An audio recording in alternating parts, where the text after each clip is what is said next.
Gaston County and Taylor County in this bracket. But we talked about Bradford and Newberry, but we didn't really talk too much of Gaston County making it this far. But they made it this far. And at halftime, it was only 14-9. It was only down 5 points, but the game really got interesting in the second half when, all the gloves came off. And it was just touchdown here, touchdown there, touchdown everywhere. But once again, I always say this, experience matters in games like this. And with Coco going for a third title in Gaston, can you say first time in school history go, or was it second time go?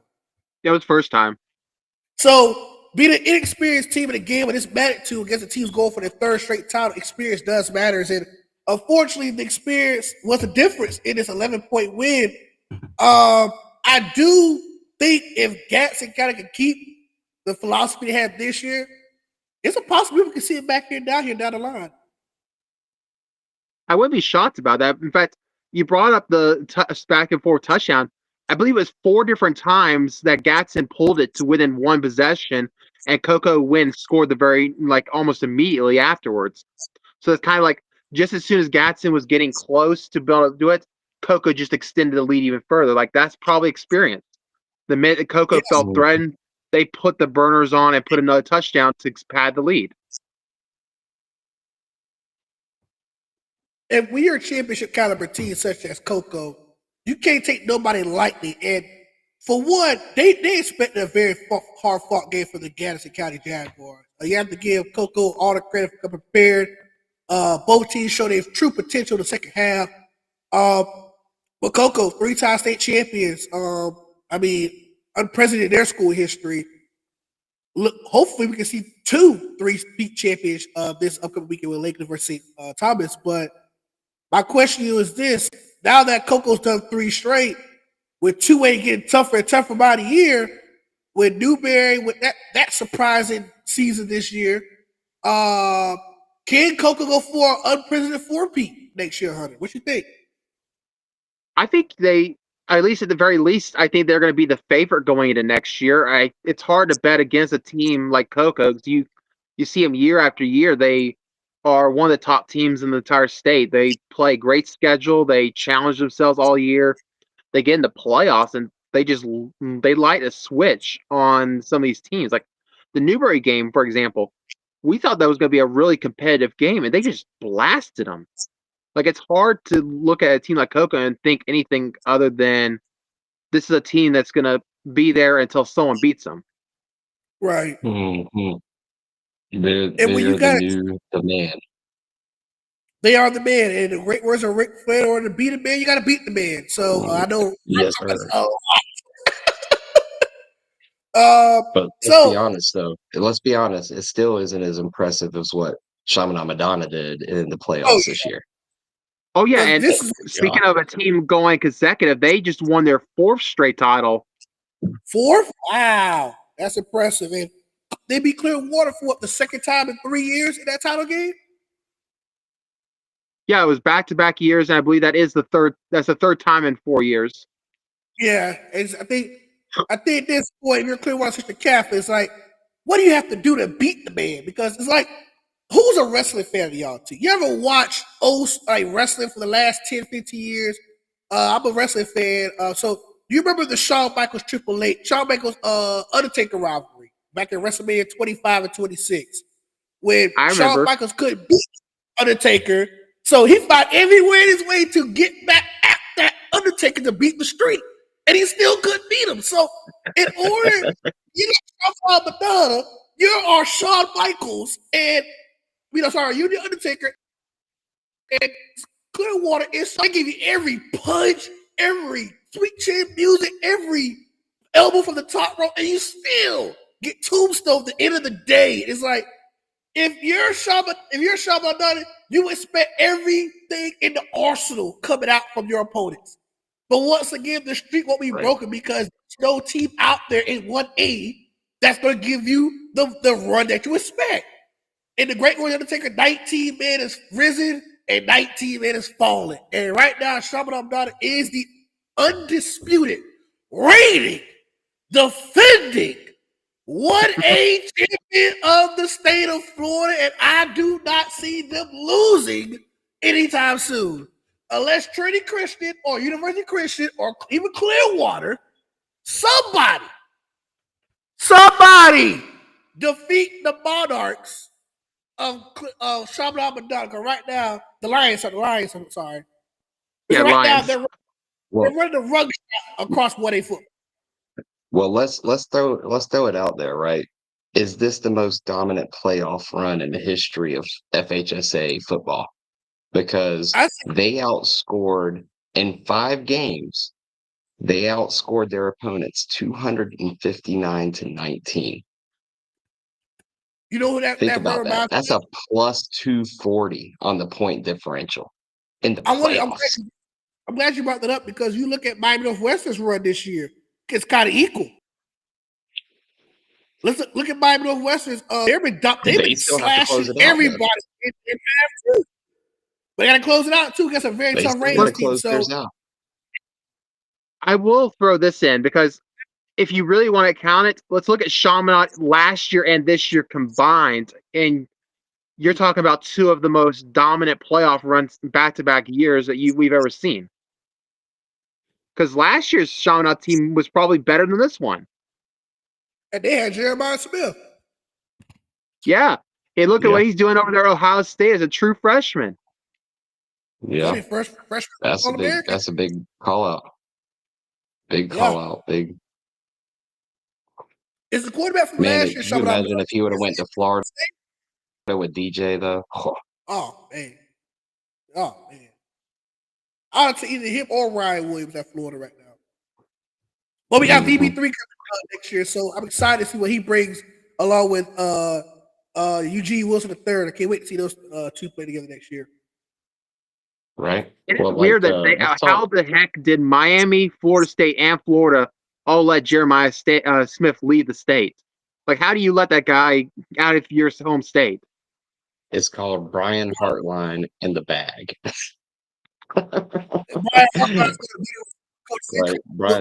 Brian Hartline's a coach in all of college ball, and Ohio State drops bags. And then don't forget, you look at the last several years of wide receiver talent that came from Ohio State. You had Jackson Smith-Njigba. You had who else? You had you got Emeka Buku still there. You got Marvin Harrison Jr. You got a lot of talent for that receiver room. Even back when Terrell Pryor was playing Troy Smith, you had Brian Hartline himself. You had Ted Ginn. You had Anthony Gonzalez. I mean, you had a bunch of. You had who else? I know I forgot one big Marvin Harrison. Yeah, Marvin Harrison. Yep. I'm talking Marvin about Harrison. Marv. You had who's a leading receiver of that Buckeyes team when they beat Oregon in 2015 title game in Dallas? I forgot his name because he also played with Cardale Jones. Come on, come on, y'all help me out here. I'm stuck in my head. I'm trying. Jeez, oh gosh. Once I figured out, I'm gonna say it, but Ohio State math that Northwestern things like y'all were talking about. Sorry, my bad. No, you good. But to go to Northwestern to do what Teddy Bridgewater has done this year, retire from the NFL, lead your team to an unprecedented season, and now you're on the cusp of doing something. I don't think. Did any of you figure out who was the only coach in Florida history? I did. Good. I'm glad you. Interesting enough, it actually, funny enough, Lakeland, their coach last year, won it in his first year as a head coach. He was the first one to do it. Got it. Okay. So this will be the second. It's happened before, but that was the most recent one. Most recent one. Okay. Do you know how many times it happened in state history? Unfortunately, I don't have a number. I only could figure out who the most recent one was. But so I was surprised by that one. Yeah, me too. I thought Hugh Bid was there for a long time. But you have to give Teddy Bridgewater credit because he's a Miami guy. He's a South Florida guy. He went to school at Northwestern. He knows the stomping grounds and the pageantry of Miami Northwestern football. To be the man, you have to go to Booker T in that rivalry between Miami Northwestern and Booker T. That is one of the bigger rivals in South Florida is the Booker T Miami Northwestern rivalry. How I know? My dad played in that game. So my dad's side of the family is all Bulls. If you're not a Jackson or Johnson, you are not a Bull. You're a Bull. So I didn't go to Miami Northwestern. My parents separated. I moved up here. But being part of that Northwestern Booker T rivalry is probably one of the bigger rivals in South Florida. We see a lot of rivals. You got Carroll City versus Central. Give me another rival in South Florida. You got Central Northwestern. Central Northwestern. That's another big rivalry. But Booker T Northwestern is a big rivalry game. Okay, they're not even that far from each other. They're not maybe like 10, 20 minutes of each other. So this is a big game. Big game. So with Teddy Bridgewater winning that game this year and leading Northwestern back to national prominence, I'm not knocking nothing against the Rays Vikings because they had a tremendous season. Kudos to what Lil Duval's doing to help the Rays Vikings band get up to the title game this upcoming weekend. But I'm sorry, man. Teddy Bridgewater doing something special in that blue and gold uniform. And I'm sorry, man. That Vikings boneyard is about to get interrupted by a bull stampede. So I'm going Northwestern by 14 over the Vikings to win was it a 4A state championship game? 3A. 3A. I knew it was one. That's my 3A state champion winner, the Miami Northwestern Bulls. Okay. Yeah, I mean, just to put it in perspective, for them to have as dominant of a run as Chaminade Madonna did this year, Northwestern has to win with scoring at least 38 points and only giving up 7 in the state title game. So just throwing that out there. Just throwing that out there, how dominant Chaminade Madonna's been in this postseason. So now don't get me wrong, could it happen? I mean, heck, Northwestern went to Melbourne last week and dropped a 40 bomb in Melbourne. So who knows, man? Who knows? Like it could happen still, but at the same time, it's just crazy that when you're seeing this much differentiation, even in the playoffs and state title games, it makes you think that maybe next year there's gonna need to be some more shakeups and classifications and stuff, right? For sure. Definitely. Well, tell me about that team you hate up in Boot Hill and how they managed to win themselves a state title. All right, let's talk about these blasted Boot Hill Cowgirls. I really hate talking about these boys. I really hate. Hey, I hate Hawthorne. Don't hate. I still predicted them to win this title from the get-go. So did I. I was an idiot that go against Madison. But I'm a huge Cornelius Ingram fan, been a fan of him since been the head coach at Hawthorne. I can't stand Madison. No offense to the Madison Cowgirls. I'm gonna keep calling you Cowgirls because that's the rivalry I got with y'all. It's nothing personal. But as a Tiger fan, over the last several years we faced y'all, it's been back and forth. But lately it's been all Cowgirls, all pony ups. So I was kind of pissed that Hawthorne lost. I didn't bet because I'm not a betting man, but I was pissed that Hawthorne lost because I didn't want to see another championship go back to that drastic place they call Boot Hill. And now they have won 7 state titles, and not many schools in the state, not all the country, can say they won 7 state championships. I think it's more like a handful of teams in the state that won at least 7 or more state championships. So it is an unprecedented feat to have 7 state titles. I really want them out of 1A, to be honest with you. Out of rule, I really sick and tired of them, to be honest with you. We've been talking about this for years as a fan base. Why Madison is that big of a school to be still in rule. They're a big school. I'm not complaining. They deserve the state title, but if you don't have like, the criteria should have been if you got under 500 students in rule, that's the rule. That was the rule going into this rule classification. There's a lot of schools like Newberry. They had over 700, 800 students. They was going to a Bradford. They always stay 2. You know what I'm saying? Schools like that unfortunately had to move out, like a Newberry. So, congratulations. Yeah, I sound like a spoiled loser, but hey, man, it is what it is. I was really looking for Hawthorne to win, but I hate to say this too. Both fan bases are really.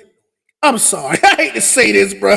I ain't trying to be like a Debbie Downer because people say Union County fans are annoying. But if you had a choice to pick Hawthorne with a third straight time, have Hawthorne University keep walking around here saying Hawthorne University or the University of Hawthorne, or have Boot Hill with a 7th straight state championship or 7th state championship school history, I'd rather just sit in the middle of a road and get rid of my truck. Because I'll be honest with you,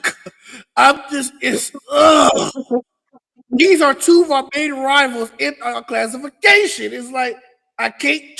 It's like choosing Alabama versus Florida State or Georgia versus Florida State. I can't stand neither one of y'all. But I'd rather pull my own two front teeth out before I choose one of y'all two. But I picked Hawthorne Hornets because I can't. We lost to Madison last. That's the reason I picked Hawthorne. So yeah, it was hard for me to pick Hawthorne. It was hard for me to even pick that game because, of course, we are high school football fanatics. So we love high school football, and this is what we do. We love calling games and picking games. But it pissed me off, Robert, to see those ponies win another state championship. I mean, gosh, I was so. I looked on the score screen. Okay, it was 14-6. Okay, cool. No, Hawthorne got time. 21-14. Okay, Hawthorne got a chance to win the game. Incomplete pass to Izzo. Okay, cool. Fourth down. Then I saw the air snap, and it flew past Aiden Curtis. And I'm looking like, God doggone Hawthorne, why? Why you let those stupid cowgirls win? It's not like Union County didn't win something this week though, right? Because congrats to Gavin Jenkins for signing his offer letter, right? Because USF is where he's heading, right? He's going to be a Bull. Yes, he is going to USF. Congratulations to G-Man for going to being going to USF to join Alvin Isaac, who was a former Hawthorne player, part of that 2022 state championship team. He's over there at USF as a running back. He was a wide receiver at Hawthorne. Now he's playing running back. So Gavin's not going as a receiver. Gavin going as a quarter. He was a 3-star athlete, according to 24/7 Sports. So congratulations to Gavin Jenkins.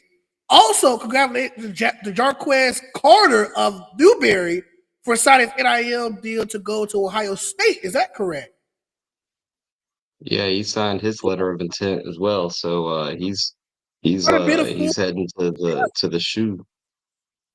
And then you had the other player, another outside defensive lineman. He's going to Miami. So good job for Newberry for getting two elite Power 4 offers with those two defensive linemen. To Coach Ed Johnson for winning a Coach of the Year award too. I think he won the other day as well. So congratulations to Coach Ed Johnson on a remarkable season. Well,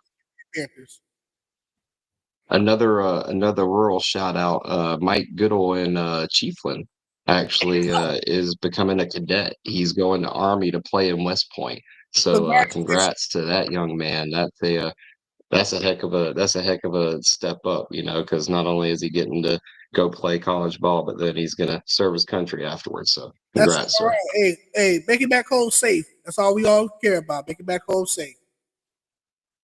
A couple other players. I think for Bradford, last name McKenzie. I forgot his first name. He was a quarterback in last year's state title run for the Tornadoes, but I think he signed his letter of intent as well too. And I think one of the other players signed. He's going to Central Michigan. Yep, he's going up there to Mount Pleasant to join Jim McElway's team. Is he playing quarterback or is he playing defense? I don't know, but McElwain also just retired. This is his last season of being a head coach. Period. Wow! Mm-hmm. Great. And another former Gator coach is going to UNLV. So Dan Mullen just signed his.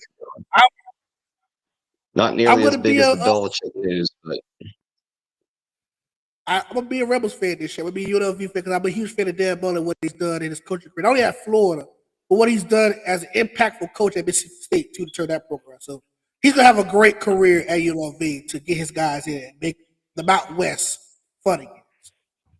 Well, now that we've seen that the rural division is losing some talent and everything, what's your top 10 look like for 2025 in the rural division? Right, like Who's bringing it back Ooh. and trying to run it back?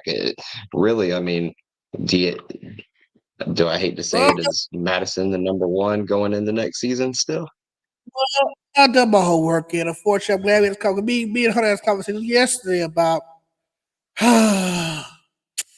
about this this rule top 10. So I'm gonna go over the final uh top 10 before we go into it. Hunter, what are your thoughts on this top 10 before I reveal mine?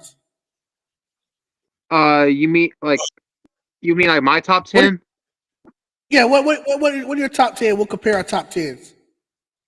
Okay, I'll go from 10 to 1 just because to make it a little interesting because I figure like you probably know which one's going to be number 1, but if we go from the bottom up, it'll generate more discussion. Yeah, let's go. Let's do it. Okay. At number 10, I'm going to pull a little bit of a surprise here. I'm going to take Fort Meade at that 10 spot. I think building off Okay. of that invitational Okay. championship that they won, I think that's something that they might be able to build a bit of momentum off of that and get themselves going a bit to that next level. That's kind of where I felt they were at. At number 9, I have my highest ranked Panhandle team. I have Bluntstown at number 9 going into next year. Okay. At number 8, I'm going to pull a little bit of a surprise here. I'm going to take the Lafayette Hornets at 8 going into next year. Okay. Okay. All right. Got it. At 7, I'm going to take the Pahokee Blue Devils.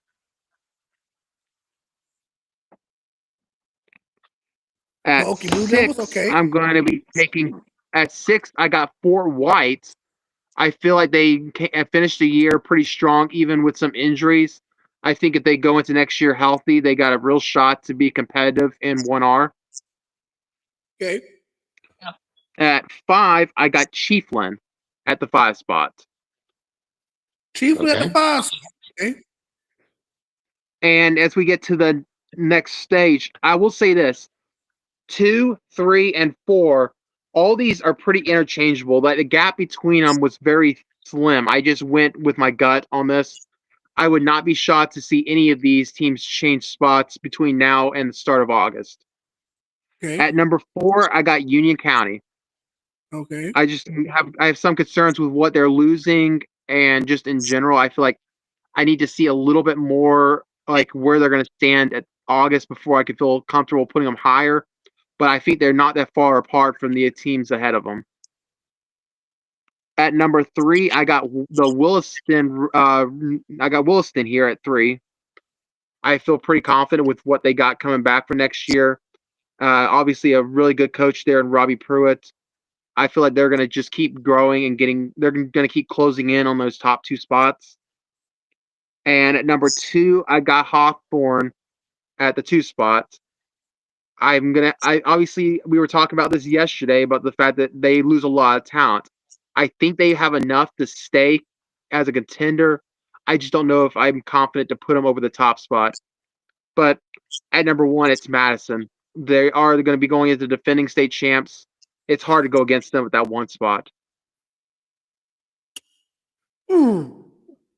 I like your top 10. I got a few changes I want to make in that top 10. Your top Let's four, hear it. your top 4 is definitely kind of similar to mine. I'm gonna go ahead. First of all, I'm gonna move Fort Meade a little higher than 10 because of what they did to start the tournament with one or 2 wins and to win the whole thing. It's kind of a crime against Fort Meade to be number 10. My number 10 team, I was gonna put Chipley, but the way Chipley ended their season off like quickly, how bad it wasn't even competitive. I wouldn't put them number 10. I am gonna put the Dixie County Bears number 10. And I'm gonna explain why. How Dixie County played, they're in the same boat as Fort Meade, how both teams came in with little or nothing to lose, and to make it all the way to the FIT title game and had a very good showing, even though they didn't win against Fort Meade. Dixie County really made me a believer again in Dixie County Bears. I'm gonna give the Dixie County Bears a 10 spot. And right ahead of them, I'm gonna put the Fort Meade team there. They're not much far apart when it comes to talent level. I think both teams, they play again. This game, if it's a 7-game set in the NBA, this will go to 7 games between Fort Meade and Dixie County. That's how close they are when it comes to this right here. At number 8, I am gonna put Bluntstown there at number 8. I would not have Lafayette in my top 10. I'm sorry. I do not respect the Lafayette Hornets for the last several years. They are a one and done team. Maybe 1 or 2 times they made it outside the first round. And each time they made a playoff run, each time they made it to the playoffs, they got humiliated. And I understand you play against Madison, Union County, but to be a team that's supposed to be like a B tier team in 1A, you don't put up good showings. Last year they had to run a clock against Madison. The year before that, they got humiliated by Union County. So I would not put Lafayette. Lafayette is actually my 11th team in rural, followed by Chipley. Bluntstown, my 18. They are the best team in the Panhandle. I thought it would be Jay, but unfortunately, you know how Jay got embarrassed by a banged up Fort White team in the first round. I'm not putting them in my top 15 because how hard Fort White played. He outmatched, outnumbered in that game against Jay. But sometimes grit wins over matter sometimes. So I'm going to put Bluntstown as the best team in the panel, number 8. Number 7, I will have those Fort White Indians at number 7. Good job by Coach Demetrius Jackson over there in Columbia County. Still put up a winning record despite losing the second round to a very good Williston Red Devil team. Number 6, definitely going to be Pahokee. Pahokee's always going to be Pahokee at the end of the day. Pretty much the best South Florida team in rural football. Really, only 3 South Florida teams in rural football is Fort Meade, Pahokee, and Marathon. And Marathon's horrible. So Pahokee looked good against Union County. Could have pulled off the upset if things would have went their way if they had 5 quarters of football. But finished 7-4, good season for the Blue Devils. Then we get to the real meat and potatoes of rural football top 5. Chiefs definitely could be considered for the top 4, but the way they went out in the first round against Williston was bad. Not getting off Williston, but at the middle of the year, Williston was at the middle of the pack. We thought Williston was going to miss the tournament, but the strong season push by the Red Devils is the reason why I got them ahead of the Indians. 2, 3, and 4, like you said, Hunter, interchangeable. I do give Hawthorne more cushion between 3 and 4 because they made a state championship last several years. Yes, they lose a lot of production on both sides of the football for those classes, including top player in Keenan Johnson, the running back, and then of course CJ. He didn't play basketball this year, so I do got Hawthorne 2. I have to agree with you. 1 through 4 is pretty much spot on. Union County and Willis are interchangeable 3 and 4. I would love to see them 2 play this year, either at Booster Stadium or Tiger or the Jungle. But the top 10, I'm sorry, Lafayette. I know y'all gonna be pissed off at me, but Lafayette hasn't really shown me anything much of being a regular season team and a first round exit. Teams that improved definitely was Dixie County for sure. It's my most improved team. How Dixie County went from a 2-win season at 1 point to finish 7-7 and make it to the Invitational Championship game. I have to give kudos out there to the boys in Dixie County. My next team that receiving votes for the top 10 will surely be the Chipley Tigers. Jay, Ursula Christian, who else you got? Holmes County for sure, and then the Branford Buccaneers. Those are my next 7 teams that are receiving votes in the top 10. Trenton had a good strong, and Baker, I forgot Baker's another team, but Trenton also a good season for them too as well. They're just knocking on the door, get back into the state playoff picture, but you have to give all these teams in the top 10 credit. They're the best of the state. But unfortunately for Lafayette, you're a perennial top 10 team every year, but to once again make it to the first round and be out. No, they actually won past for them. First, they beat Cottondale. Sorry, I apologize. They beat Cottondale this year in a shootout. But it's not too many times that Lafayette gets past the first round. You get me, Robert? It's not many times you see Lafayette get to the second, let alone third rounds.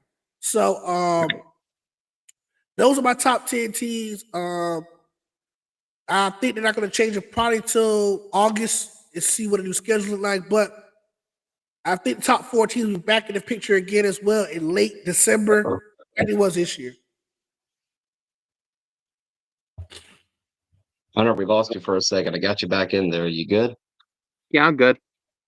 All right. Well, I'm gonna just poke some holes at a couple of assumptions in some of the top 10 because I love where y'all's heads at, and I see a lot of the points and everything.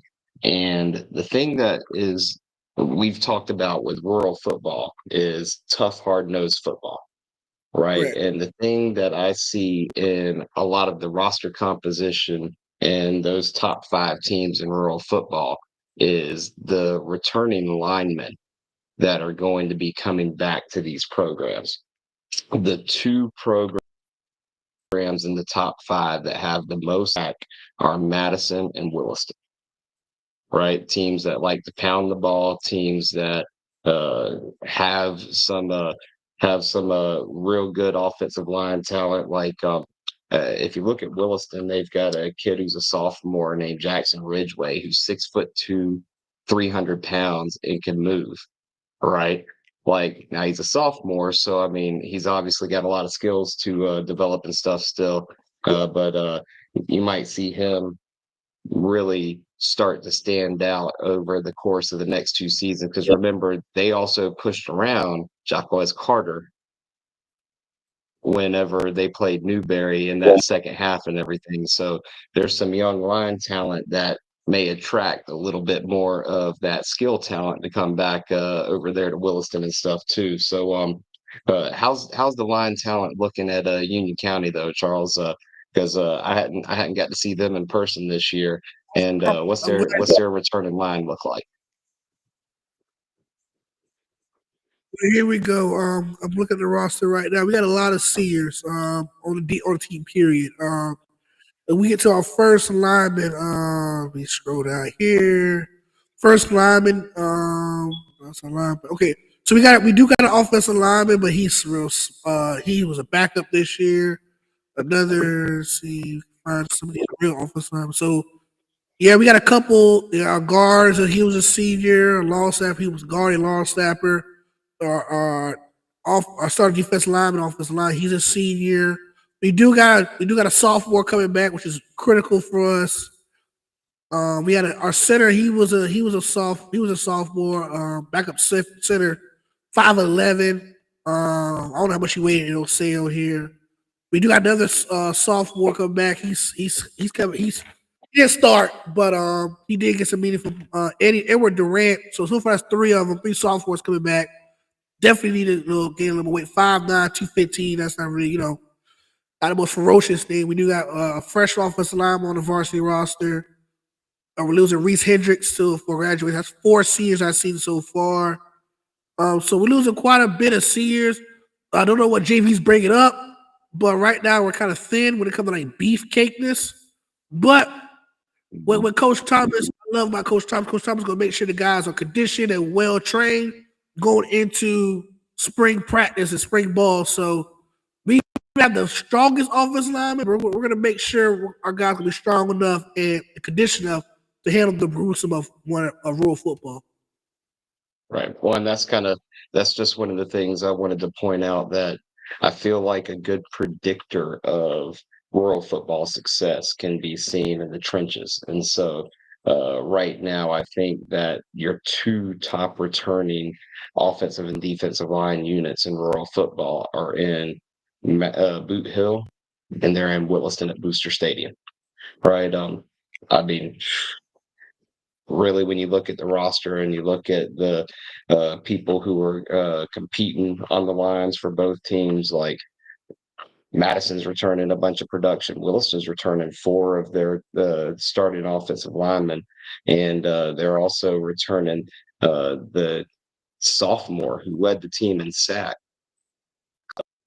Uh, um, and gosh, I'm blanking on his name. Noah Robinson. That's right. I was blanking on his name off the top of my head at first. And he even still opposite Tim Taylor at who Tim Taylor would usually be at a 3 or a 4 eye technique. Noah would be on the other side, and just absolutely wrecking the offensive line on the opposing team too. So I think Williston and Madison could end up having, and I mean, obviously, I had predicted both of them to go to the state title game again this year simply because of their line play and their defensive play. And Madison got there, Williston didn't. But if some of the running backs around the area, because Williston's also returned graduating, they're returning their starting QB. They're going to be returning most of their defensive backfield. So Williston, honestly, I think has a claim for number 2 in the top 10 preview. But I agree with you guys in the fact that based on everything that's happened, I actually would say if you base it just simply on what's been happening the past couple of years, you still got to keep Madison and Hawthorne 1 and 2, and you might could interchange both of them. Because I think Coach Ingram's going to build his roster back up this year. He's going to get some linemen to come in. He's going to have those backs and those skill players because, I mean, his QB's got a live arm coming in next year. I mean, that freshman could spin it. He can absolutely drop a dime in a bucket at 25, 30 yards on the run and just make it happen. So,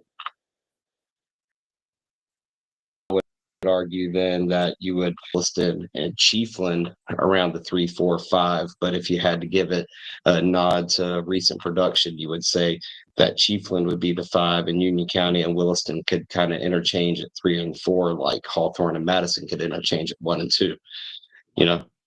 That's just my opinion. I love y'all's rankings. I think y'all did a great job, and I'm just trying to give a little bit of a different insight to it. I do want to say something real quick while you're talking about it. I love your insight about it, Robert.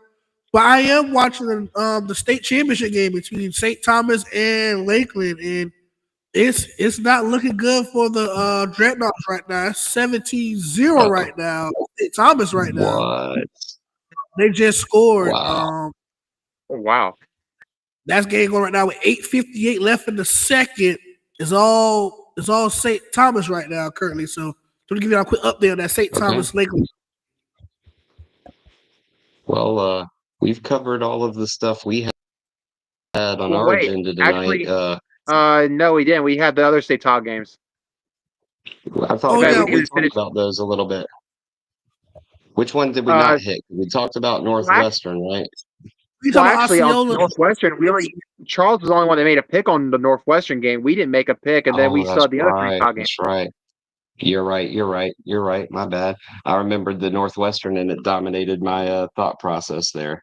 So, yeah. Let's talk it. I agree with a lot of what Charles was saying when we were talking about Northwestern earlier. I think that I know that there's quite a few people in the Jacksonville area that were talking real big about Reigns and saying that they're going to run right through them. In the words of a very famous analyst on College Game Day, not so fast. When you look at who Reigns beat to make it to the title game, we all agreed in the Final Four that Booker was the weakest team in the Final Four.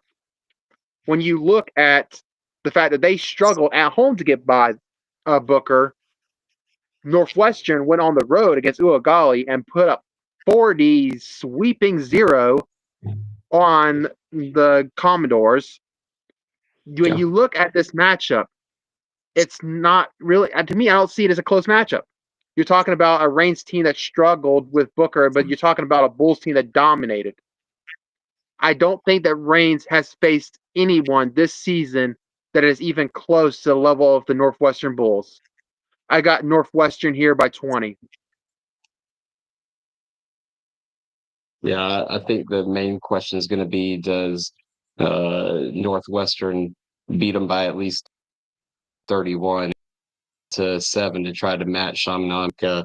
It's going to be close in terms of that, but it's not going to be close in the game. Yeah, I'm thinking it's a 3-touchdown win for Northwestern. All right, so we got which class 3A. next? 4A, we could do HP versus Jones. All right, let's do it. So you want to go first, Hunter? I think I still feel good because like we talked with when we made our picks before the playoffs started, all but one of the teams that I picked to win state is still alive playing for a title or has already won one. Obviously, with Nice. Madison, Chaminade, and Coco, that's 3 already won. The only one that hasn't maintained was the 6A pick. I had Northwestern in 3A. I had American Heritage in 4A from the start of the playoffs, and I haven't changed my mind at all. I think this is a really tight game. I think this might end up being the best game overall, like in terms of top level talent and competitiveness combined. I think this will be a close game. I think HP wins it by like a 20 to, well, I guess like a 21-17 type game.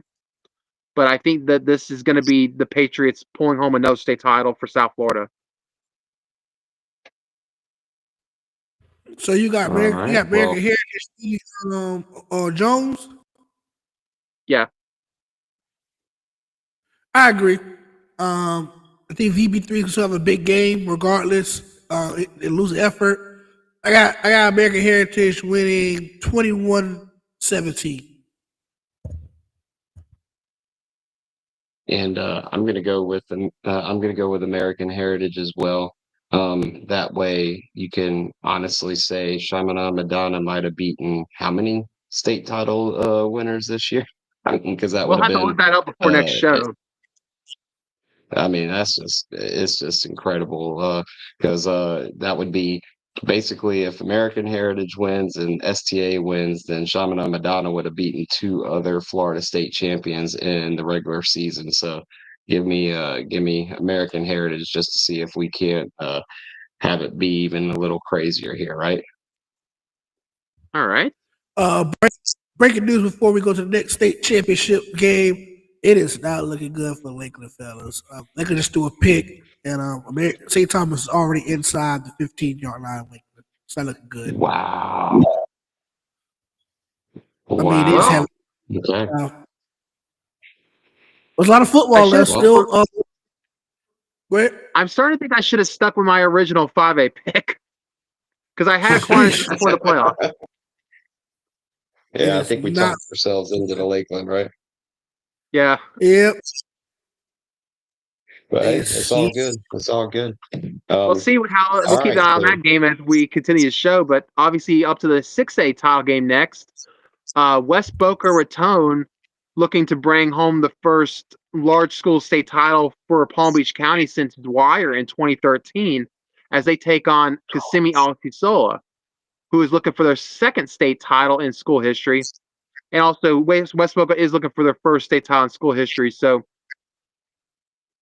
you're talking about 2 teams that largely have not, like West Boca has not really had a whole lot of.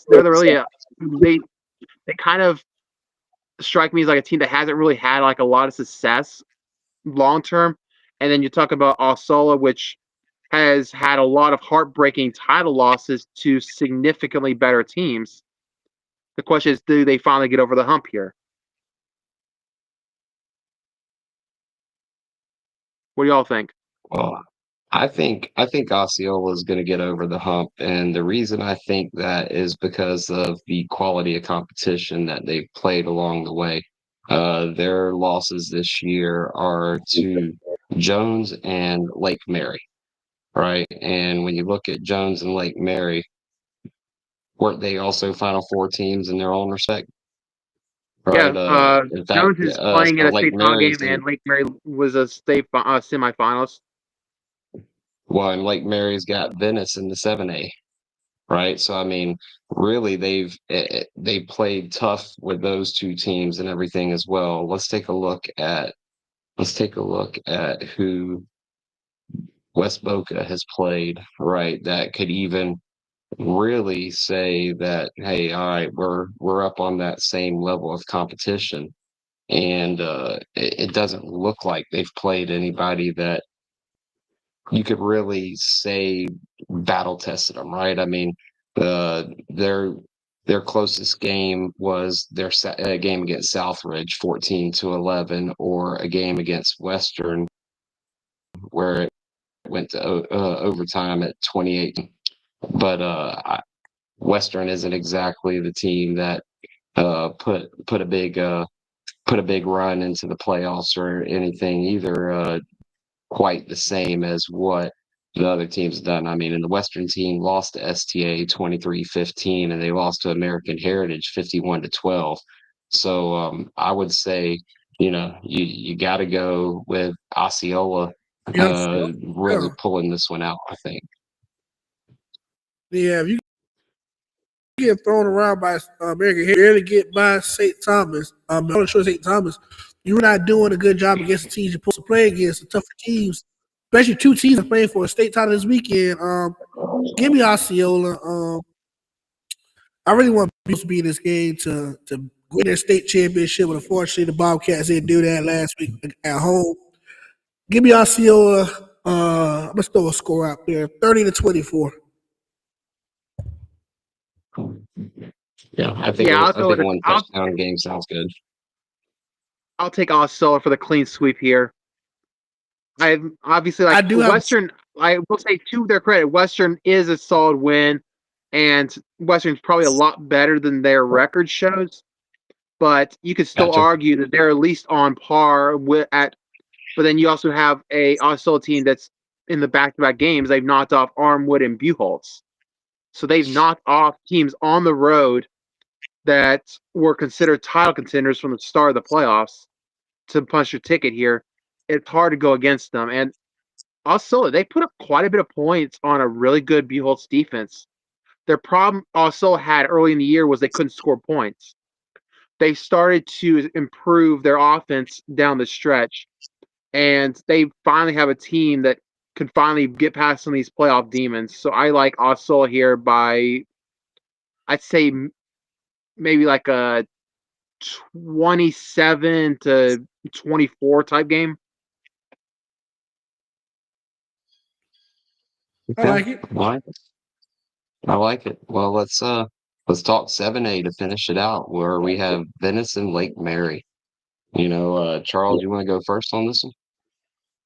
Before I get started, Lake got a pick in the end zone, and that stopped a dangerous situation because if St. Thomas would have won at 24-0, this game would be a hook, line, and sinker for STA. But it's a big fourth down in midfield for the Dreadnoughts to keep their drive going. So I just want to say that right quick. But I don't know much about Lake Mary and Venice. I know Venice is defending state champion. Venice won the state title last year, correct? I'm trying to think. They lost to Lakeland. That's right. This is their second time in the game, but lost to the Dreadnoughts last year, who's getting handled right now by STA. I'm looking at this fourth down play before I make my pick right quick. Hand off left side, and he got the first. Oh, he got the first. Okay, but anyway, Venice. Look at the I called this season the revenge tour for Venice to make it back to the title game where they suffered a horrible defeat last year to the Dreadnoughts in Lakeland.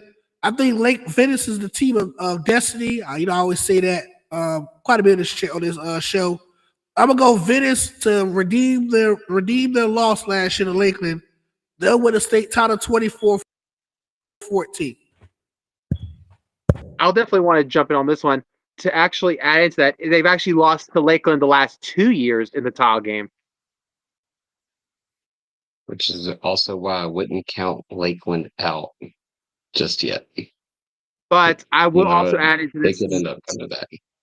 Lake Mary and Venice, the two things that stood out to me throughout the early part of the season and for much of the season, both of them have high-powered offenses. I like the idea of the margin of victory you have there, Charles, but I think that score is a bit low. I'm thinking this is going to be more like a 48-38 type of win for Venice. And they've definitely shown that propensity, right? Because their game against Miami North 8-42 in OT, they won against another state title team in Cocoa at 54-51. So yeah, this could be, if the over and under was in the 60s, you still might hammer the over.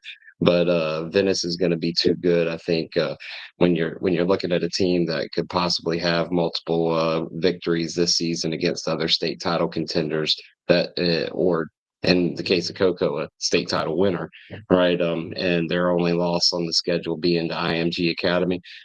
Give me Venice, and yeah, I honestly think you could end up seeing something like, let's go 49 to 35.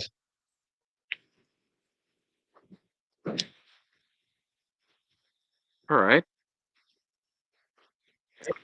So, yep, Venice, 2 touchdowns, lots of points, both sides. How's that Lakeland STA going now? I'm glad you asked. I'm looking at it right now as we speak. Let me flip my phone screen right now. It is. Hold on. I'll get back to current situation. It is 1st and 10 for the Dreadnoughts. Quarter drops back. A little short. It was 38. Sorry, I refreshed it. So they are closing on midfield. Big knots, draw play in the middle, and they get ready to put the football at the STA as they couldn't convert on 3rd down, which has been a kryptonite so far this first half. They have not converted 1 3rd down this first half.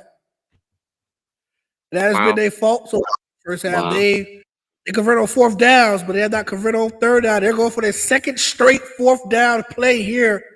4th and 5 with 3:07 to go here in Pitbull Stadium. They're in the 5-wide set. Slot receiver come motion. I guess they're trying to draw ST off sides. They're well disciplined. And they're going to put the football here on 4th down as they call timeout. So it's not looking good for the Dreadnoughts. I don't think they crossed past 50 yet for what I've seen so far. It went for that pick in the end zone. This game would be a blowout. But good job by Lincoln to stop touchdown the last drive for STA. But STA is having their way with Lincoln so far in the first half. Well, obviously, next week we'll recap. Well, say next week we'll obviously want to recap that game and as well as the other. I think there's other 4 games that we had besides that. So it'll be 5 total to recap. Mm-hmm. Yep. And then we got to do our awards. Yep, and we'll do top 25 power rankings for the other classes overall, right? So we're going to talk 1A through 7A, top 25 power rankings, and then what's our last topic? Who gets over the hump first, right? So yeah, that one should create some interesting discussion. Yeah, if you want to get in on that discussion, our plan is to find out who gets over the hump first between Union County, Williston. Is it just rural or just locally? It was Buchholz, Williston, and Union. Oh yeah, Buchholz. Well, I mean, that would just be Buchholz. I said Chiefland, right? I was thinking of another school but they would have to get through both Union and Williston to even do that first. So, so yeah, who gets over the hump first? Does Coach Pruitt bring one to? Does Coach Pruitt bring one to Williston, or does Coach Thomas bring it back to Union County and the squad at Lake Butler, or does Buchholz get over the hump and get their state title? So, has Newberry won a state championship? That's a good question. I honestly don't know. I do know Chiefland has won one because they went 14-1 because that one was to the dub. Well, for what it's worth, Union and Buchholz's last title game, last championship came in the 90s. Yep. And Williston's never won. So the similarities with those two are a lot closer than it would look on paper. And both four consecutive state Final Four losses is similar too. Yeah, that's I think like when you start digging further into the stats on those two, it's really not like there's so many similarities with those two. Like that's gonna be a good discussion for next week. For sure. Well, boys, I enjoyed it. Let's do it next week. We'll get the link out where if people want to join on that who gets over the hump discussion, and we'll do our other stuff. So appreciate you. Y'all have a good night. Peace out.